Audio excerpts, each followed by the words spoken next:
Monday morning, 8:47, 14th floor, Apex Dynamics headquarters, Chicago. Eleanor Harmon walked into the Technology Operations Center and saw a man asleep at his desk, not in a break room, not during an authorized rest period, but slumped over his keyboard in the center of the room. Screens still glowing around him, a cold cup of coffee sitting untouched at his elbow. She did not ask what had happened. She did not ask who he was or how long he had been there. As the newly appointed CEO of one of the most powerful technology companies in the Midwest, she had been in the role for exactly 72 hours, and she had already decided that the first thing any leader must establish is a standard. She made her decision in fewer than 30 seconds. She had no way of knowing it would become the most expensive decision of her career. What actually happened in the hours before that moment? And why would one man's sleep become the thing that brought down a billion-dollar empire? Apex Dynamics was not the kind of company that appeared in consumer advertisements or plastered its name across sports arenas. It operated from a glass and steel tower in the heart of Chicago's technology corridor, housing 12,000 employees across 6 divisions, and for nearly a decade it had built its reputation on a single principle: infrastructure that other industries depended on to function.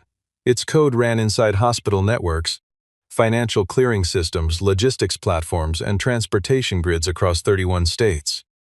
The work was rarely visible to the outside world, but that invisibility was the point.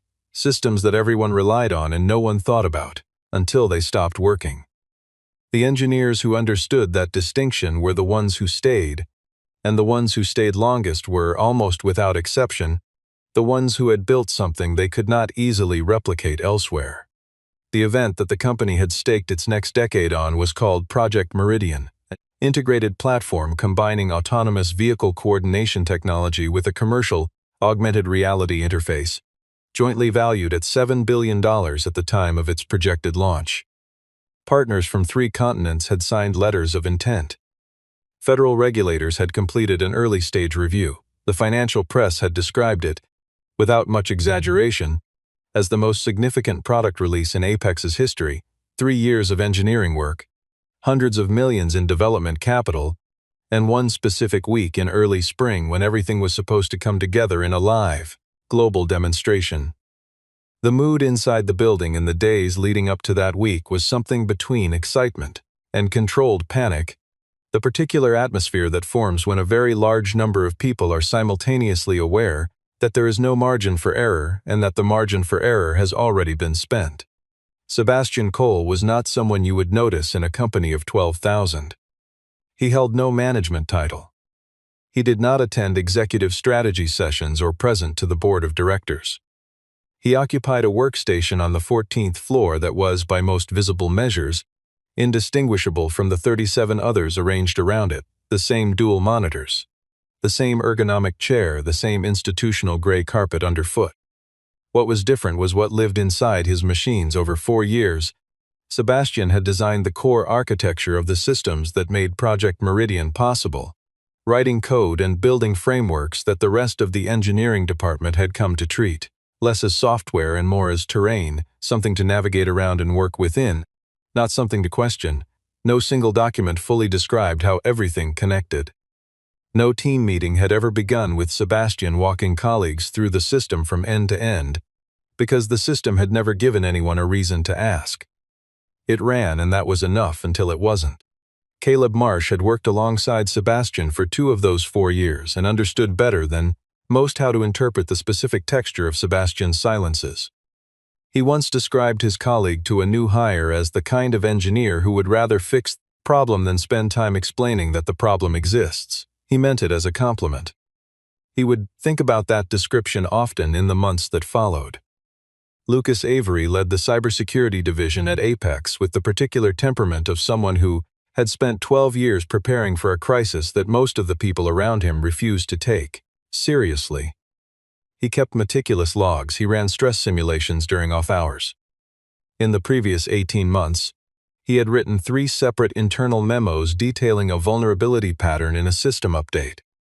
Memos that had been read, acknowledged, and filed without action. He was not surprised by what happened on Sunday night. He was only surprised by how severe it became before it was stopped. Eleanor Harmon had arrived at Apex Dynamics under circumstances that made her position harder in ways that were difficult to explain without sounding like an excuse.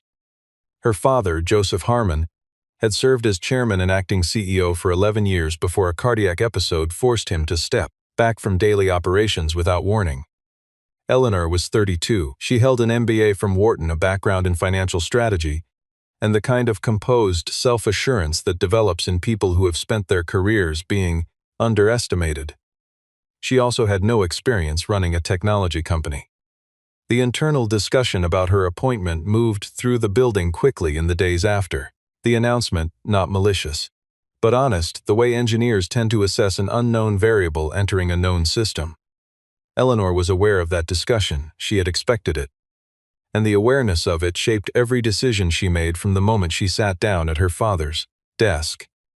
The security camera on the 14th floor recorded Sebastian still at his workstation at 11 o'clock on Sunday night, at the exact hour Eleanor was signing her formal appointment documents on the 22nd floor above him. 11:18 Sunday evening.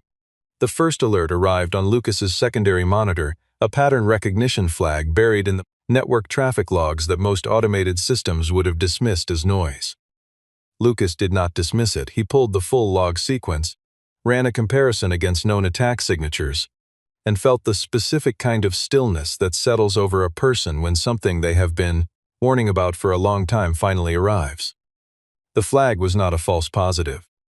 Someone was probing the outer edge of the Meridian data infrastructure, and the probe was sophisticated enough that it had already bypassed 2 of the system's 4 outer monitoring layers before triggering a single alert.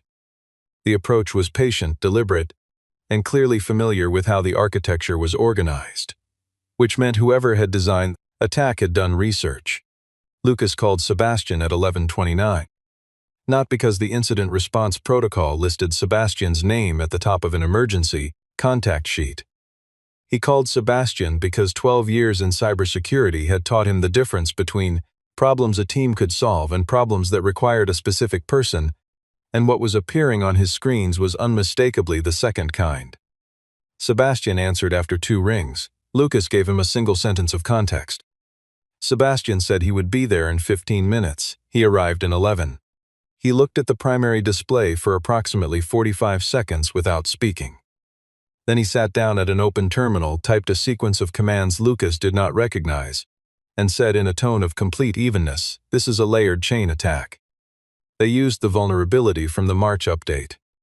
I flagged this 8 weeks ago." He did not say it with satisfaction or resentment. He said it the way a surgeon names a complication they predicted, not to claim credit, but because naming it accurately was the first step towards stopping it. The room around him was quiet except for the low hum of cooling fans and the occasional clatter of a keyboard from the security team members already on site. What followed was not dramatic in any cinematic sense. There was no single moment of triumph, no sudden reversal. It was methodical, sustained, and exhausting work, the kind that looks, from the outside, like a person sitting motionless in front of a monitor for hours, barely speaking, barely moving, while the weight of what he is doing remains entirely invisible to any observer who does not know what they are watching. The attack was targeting the data infrastructure connected to 4.3 million beta test users enrolled in the Meridian platform. 3 of the system's firewall layers had been breached before Sebastian arrived. The attack was running in parallel threads, probing multiple access points simultaneously, and its structure suggested not a casual intruder but an organized, well-resourced adversary, coordinated, and specifically aware of Apex's architectural patterns. Sebastian worked through the first breach vector by 1 in the morning. By 3, he had mapped the central command and control pattern and begun the methodical process of severing it. Caleb arrived sometime around 2, having seen the security alert cascade on his phone, and sat near the window without speaking. He understood enough to know that interrupting would cost time, and time was the only resource Sebastian did not have to spare. Lucas managed the external response and documentation on adjacent terminals, coordinating with off-site team members, updating internal logs, and drafting preliminary stakeholder notifications that he hoped would never need to be sent. Neither man asked Sebastian to explain what he was doing. They watched the system logs scrolling on their screens and understood that the numbers moving in the right direction meant things were, for the moment, still under control. At 5 in the morning, a second attack wave came through a vector that had not appeared in the initial probe, an access pathway the attacker had clearly held in reserve, deploying it only after the first approach was neutralized. Sebastian caught it within 4 minutes. He had in fact anticipated it, writing a specific response protocol into the code at 2:47, nearly 2.25 hours before the second wave appeared, because the structure of the first wave had told him it was coming. Lucas read the timestamp on that entry later and sat with the number for a long time. 6:40, Sebastian executed the final command. The attack was sealed. No data had been exfiltrated, no files had been encrypted or held for ransom. No user records had been exposed. The infrastructure was intact, and Project Meridian's launch timeline was unaffected. The estimated financial cost of a successful breach, based on the specific data categories that had been targeted, the regulatory exposure that would have followed, and the partner contracts that contained data security clauses, was somewhere between $340 million and $480 million. Sebastian had prevented all of it in approximately 7 hours and 20 minutes of uninterrupted work. He leaned back in the chair, his eyes closed. His hands rested near the keyboard for a moment and then went still. He did not say anything. There was nothing left to say.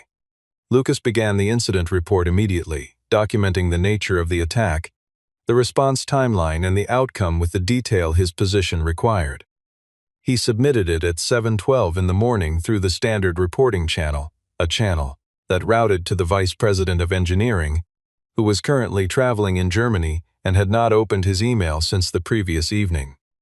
The report sat in an unread inbox as the building below began to fill with employees arriving, the most consequential week in the company's history. Eleanor had been at her desk since 6:30. She had reviewed the launch timeline, cleared her calendar for the next 5 days, and asked her assistant to schedule a full-floor walkthrough as part of her first week orientation, an effort to show herself present in parts of the building that executives at Apex rarely visited. The 14th floor, home to Core Systems Engineering, was on the list. She arrived there at 8:47 with Hannah Reed, the head of Human Resources, and 2 assistants trailing behind her. The first thing she saw when she stepped through the glass doors was Sebastian. He was slumped forward over his keyboard at a workstation near the center of the room, head resting on his forearms surrounded by glowing monitors. The posture was unmistakable. The room around him was in the careful, particular silence that forms when a group of people are all simultaneously pretending not to be watching something. Eleanor stopped walking. She looked at the sleeping figure, then at the monitors, then at the engineers seated nearby, all of whom had found something extremely important to study on their own screens. She did not raise her voice. She turned to the nearest person standing within arm's reach and asked, with controlled precision, "Who is that? And how long has he been like that?" The engineer she addressed, a junior member of the systems team who had arrived 20 minutes earlier and knew only fragments of the previous night, his name is Sebastian Cole, said something unclear about overnight work, and immediately looked to Caleb for help. Eleanor did not redirect her attention to Caleb. She was already moving. Sebastian woke to the sound of a conversation happening above and around him, the particular quality of words being chosen carefully in a tense room. He lifted his head. His eyes were dark-rimmed and slow to focus. His hair had pressed itself into an asymmetric shape against the side of his arm. He looked at the woman in the gray suit standing 3 feet away, noted the 2 people slightly behind her with the posture of people who take notes for a living, and understood the situation in approximately the time it took him to sit fully upright. He did not apologize. He did not begin explaining immediately. He said, in a voice that was calm and slightly rough from hours without water, "I was working through the night. If you need context, Lucas Avery can walk you through the incident report." Eleanor's expression did not change. She looked at Hannah. Hannah checked her phone, the standard dashboard, the top-line system status, and found no flagged events. The incident report, still unread in the vice president's inbox, did not surface. "System logs show no critical events overnight," Hannah said. Eleanor looked back at Sebastian. "Then it appears there was no emergency requiring you to sleep at your desk during working hours," she said. Sebastian held her gaze for a moment. "The report exists," he said. "You should read it before drawing conclusions." Eleanor's posture did not shift. "I appreciate the suggestion," she said. "Please come with me." The room the conversation moved to was a small, glass-walled conference space off the main floor, visible to the entire 14th floor, though the audio did not carry through the partition. Hannah and one assistant came in. The others waited outside. Eleanor stood. Sebastian sat because sitting was the only thing his body was currently willing to negotiate on. She laid out her position with the methodical clarity of someone who had rehearsed being clear when other people expected her to be uncertain. The company was entering the highest stakes week it had faced in its history. The standard for professional conduct during that period was absolute. No individual, regardless of seniority or tenure, was exempt from the baseline expectation of presence and accountability during work hours. She was not interested in the circumstances of the previous night, she said, because the visible outcome, a senior engineer asleep at his workstation on a Monday morning, was itself the issue. Sebastian asked quietly whether she had read the security incident report filed at 7:12 that morning. Eleanor looked at Hannah. Hannah checked again, this time more carefully, and found the email from Lucas in the vice president's unread queue. She opened it. "Read the subject line, Security Incident Report Resolved." She looked up and gave a small shake of her head that communicated, without words, "Resolved." "No action needed." Eleanor turned back to Sebastian. "The incident was resolved," she said.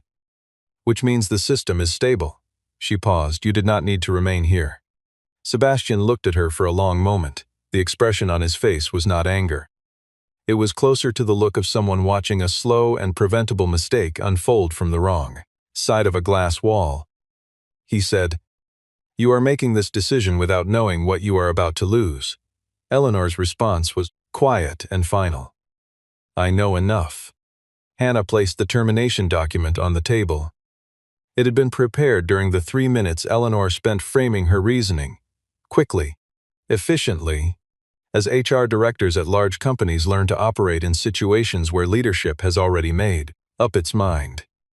Sebastian looked at the paper. He read it. He signed where indicated. He stood, collected the lightweight canvas bag from the back of the chair, and lifted his jacket from the hook beside the door. He did not look at the people still watching through the glass. He did not look at Caleb, who was standing near the window with his arms crossed and an expression that had stopped trying to be neutral. Sebastian walked to the elevator, pressed the button, and waited. The doors opened. He stepped in.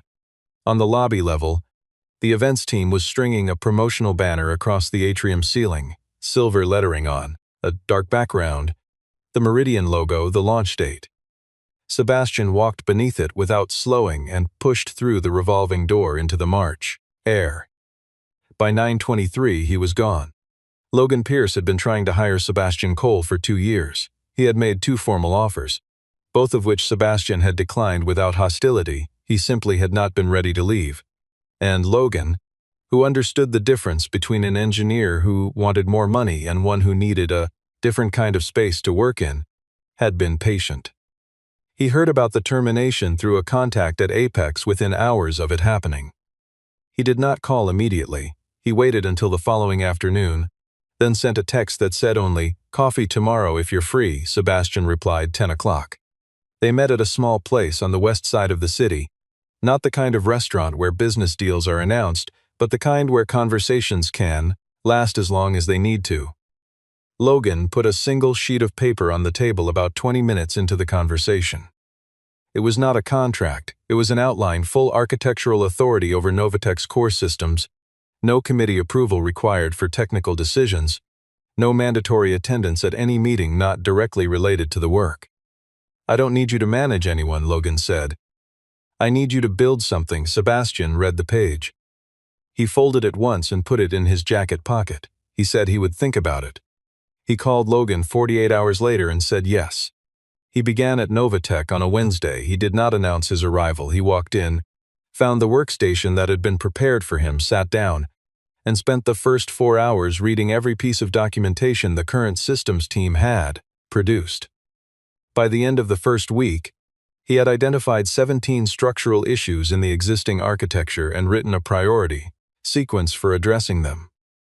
By the end of the second week, he had begun recruiting not from job boards, but from the specific corners of the engineering world where people who think differently tend to congregate. He was looking for a particular kind of mind. People who asked the question before the question, who saw the shape of a problem before it fully formed. He found 7 of them in 6 weeks. Together, they were small enough to move fast and precise enough not to break things in the process. For the first time in 4 years, Sebastian was building without an invisible ceiling. Meanwhile, the absence he had left behind at Apex Dynamics did not announce itself all at once. It arrived the way structural failures tend to, not in a single collapse but in a sequence of small signs that, taken individually, could each be explained away. The first visible signal came 6 days after Sebastian's departure. Caleb Marsh submitted his resignation. He gave 2 weeks' notice and offered Hannah a reason that was technically accurate.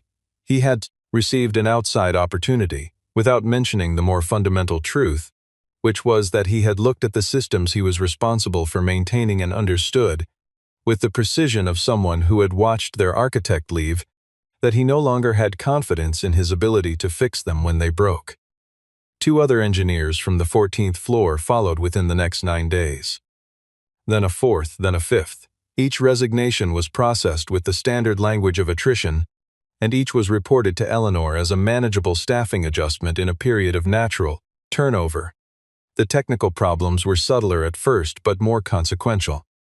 The systems Sebastian had built were layered with internal logic that existed, in many cases, only in his understanding, not because he had been secretive, but because the problems those layers addressed had been discovered iteratively, solved in the moment, and never translated into documentation that could outlast his presence.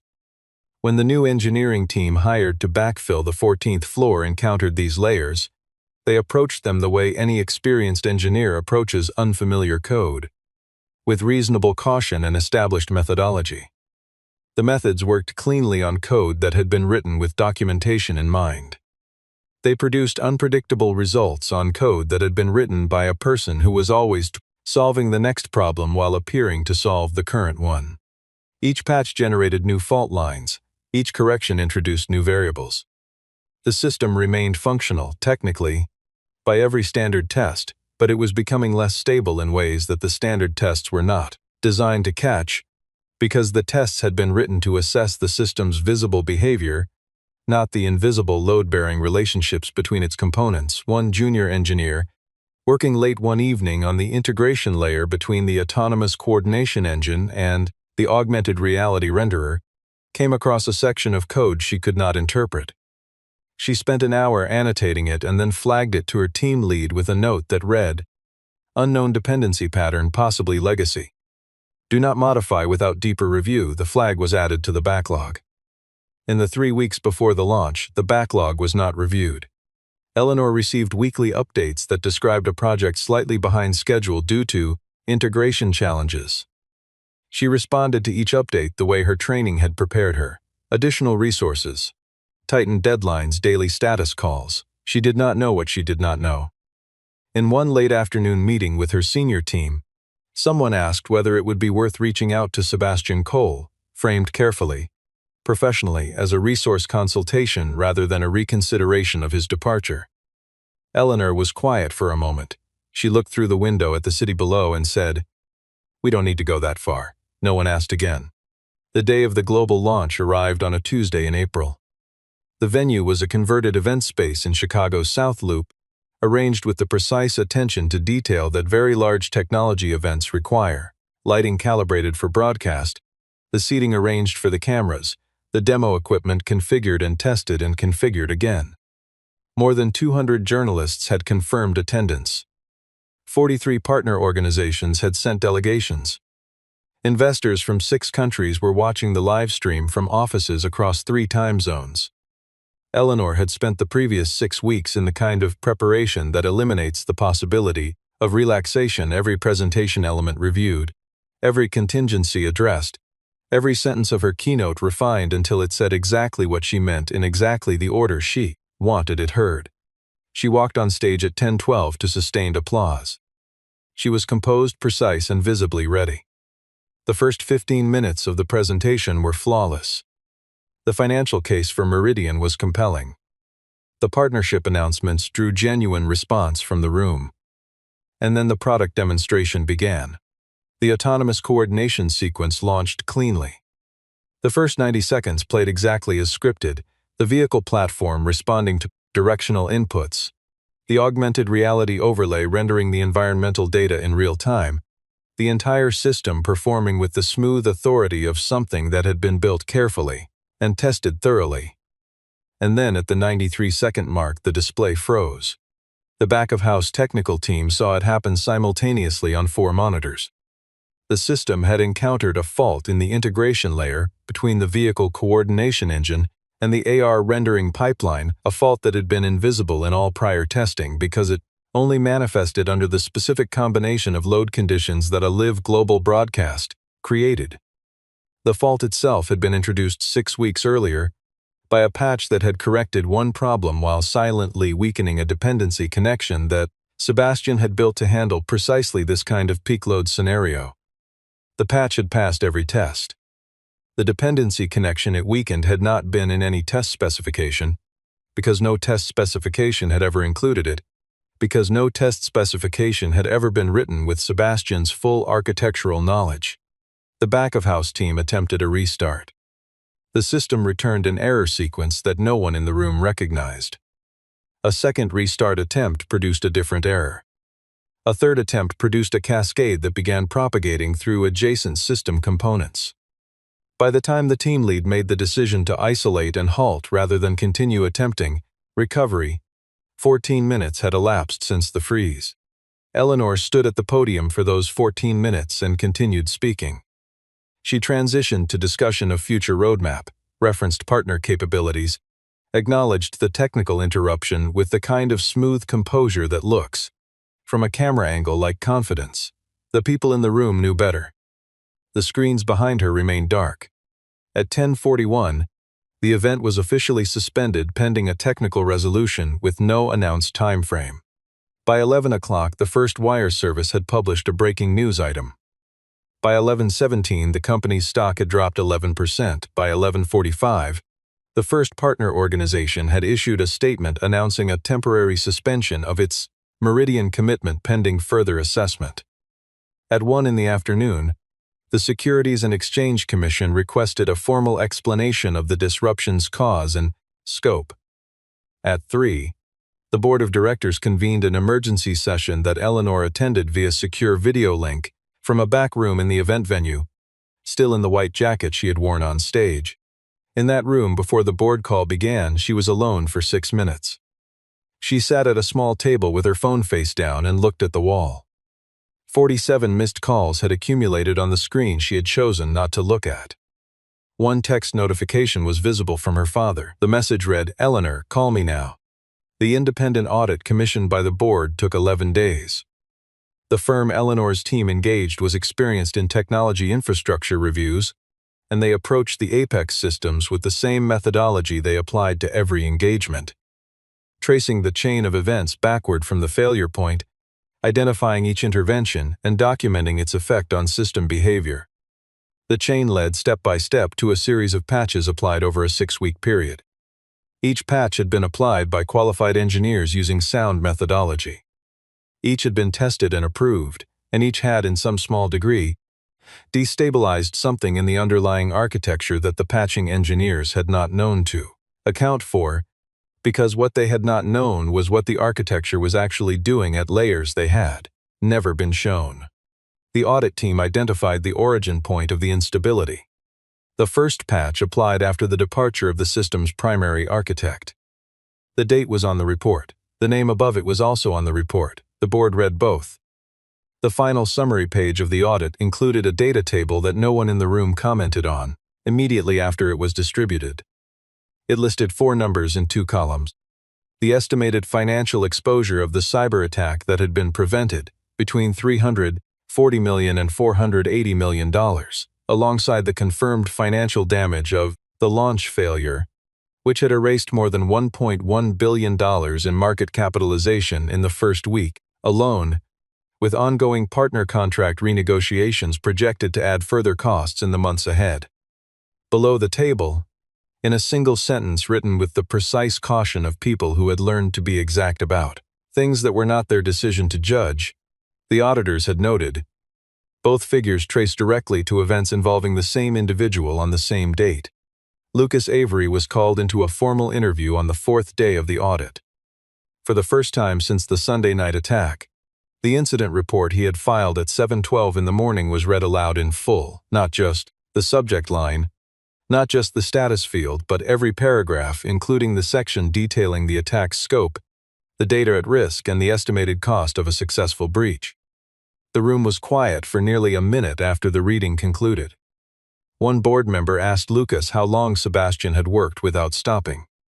Lucas checked his log and answered, 38.5 hours, beginning with his shift the previous day and ending when the attack was sealed. Eleanor requested a private viewing of the security camera footage from the 14th floor for the window between 11 at night and 7 in the morning on the night of the attack. She sat in a small room with a monitor and watched it alone. She watched Sebastian arrive. She watched him work.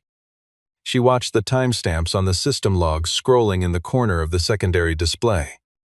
1:47, 2:15, 3:03, 4:28, and she understood, watching the numbers change, that each timestamp represented a specific problem encountered and solved, a specific disaster that did not happen. She watched him execute the final command. She watched his hands go still. She watched him close his eyes. And then she watched herself walk into the room 2 hours later and make a decision in 30 seconds. She paused the footage, she rewound it, she watched it again. At the end of the board's formal review session, one director asked the technical lead whether it was possible to reconstruct the system's core architecture without Sebastian. The engineer who answered took a long pause before speaking, then he said, "Technically, yes. With approximately 18 months of development time, $200 million in engineering resources, and a clear understanding of what we are trying to reproduce." He paused again. That last part is the hardest part. Eleanor drove to Novatech on a Thursday morning in early May. She told no one in advance. She brought no assistant, no legal counsel, no prepared document package. She wore a coat she had bought years before the Apex appointment, a dark wool one that did not read as executive, and she arrived at the Novatech lobby at 9:50 and told the receptionist she was there to see Sebastian Cole. She did not give her company name. She gave her first and last name and said she did not have an appointment. She sat in the lobby for 40 minutes. Sebastian appeared in the hallway that connected the lobby to the interior offices, carrying a laptop under one arm. He stopped when he saw her. He stood very still for a moment, the way a person stands when they are deciding something, and then he nodded once, slowly, and gestured toward a meeting room off the main corridor. The room had a round table with 4 chairs. Eleanor sat in one. Sebastian sat across from her, laptop set aside, hands resting on the table. He waited. She said, "I'm sorry." She said it without preamble, without a sentence of context setting before it, because she had decided in the car that the sentence needed to be the first thing she said and not something she arrived at after explaining herself. Sebastian did not respond immediately. He looked at her across the table with an expression that was attentive and unreadable. She told him what the audit had found. She told him what she had seen on the security footage. She told him the estimated cost of the breach he had prevented, and the confirmed cost of the launch failure that had followed his departure, and she did not frame any of it as an argument or a case to be made. She simply described what was true. Sebastian listened without interrupting, without adjusting his posture, without any visible indication of what he was thinking. Then she placed an envelope on the table between them. Inside was a formal offer, Chief Technology Officer of Apex Dynamics, with full authority over all technical systems and development direction, terms negotiable at Sebastian's discretion, and an unambiguous reporting structure that placed all engineering decisions outside the reach of non-technical review. Sebastian looked at the envelope. He did not pick it up. He looked at it for a long moment, and then he looked back at Eleanor. "Are you asking me this because you need me?" he said, "or because you believe it is the right thing to do?" Eleanor held his gaze. She was quiet for long enough that the answer was clearly not one she had prepared. Then she said, "It started as the first. After the footage, I think it's both." Sebastian nodded slightly. "That's an honest answer." Then he reached across the table and pushed the envelope back to her side. Gently and without hesitation. "I can't come back," he said, "not because of what happened. Because I'm somewhere I should be." Eleanor did not argue. She had known, driving over, that this was the probable outcome, and she had come anyway because she believed she owed him the directness of a face-to-face conversation more than she believed it would succeed. She nodded once and began to stand. Before she reached the door, Sebastian said one more thing, and he said it in the same even, unhurried voice he had used in every conversation she had witnessed him have. "The next time you see someone asleep at their desk, ask one question before you decide what it means. Just one." She did not answer. She pulled the door open and she left. 6 months passed. At Novatech, Sebastian's team released a technical white paper on distributed systems architecture for next-generation autonomous infrastructure. It did not make headlines in the consumer press. Inside the engineering community, it moved quickly. Within 3 weeks of publication, it had been cited in 12 independent research contexts and adopted as a reference document by 2 federal transportation technology working groups. Sebastian did not speak at any conferences about it. He did not give interviews. The work spoke in its own register, to the people whose job it was to listen to that kind of language, and that was sufficient. Caleb Marsh was part of the team that wrote 2 of the paper's technical appendices. He had joined Novatech 6 weeks after leaving Apex, and he had settled into the work with the particular relief of someone who has returned to a version of a job they had forgotten they loved. He never discussed Apex in team meetings, but occasionally, when a newer engineer raised a question about a judgment call, whether to document a workaround, whether to flag a dependency that might not matter, whether to slow down in order to build something that would hold, Caleb would tell a story. He never used names. He never needed to. Apex Dynamics completed its system rebuild in 14 months at a cost marginally above auditor's original estimate. The company returned to operational stability and relaunched a scaled-down version of Project Meridian the following year. Eleanor remained as CEO throughout the restructuring. She brought in an experienced chief technology officer from the outside and, by every account from the engineering teams who worked with her afterward, she had developed a particular habit that she had not possessed before. She asked questions before she drew conclusions, and she waited for complete answers before she moved. On a Tuesday evening in late autumn, Eleanor was working late in her office when a new email appeared in her inbox. There was no subject line, there was no opening sentence, there was no signature beyond a name. Attached to the message was a research paper published in the IEEE Transactions Journal on Distributed Systems, authored by Sebastian Cole, detailing an architectural framework for fault-tolerant infrastructure under adversarial conditions. Eleanor read the paper from the first page to the last. It took her an hour and 35 minutes. She printed it out when she was done, went through it a second time with a pen, and underlined 3 passages that she found particularly precise.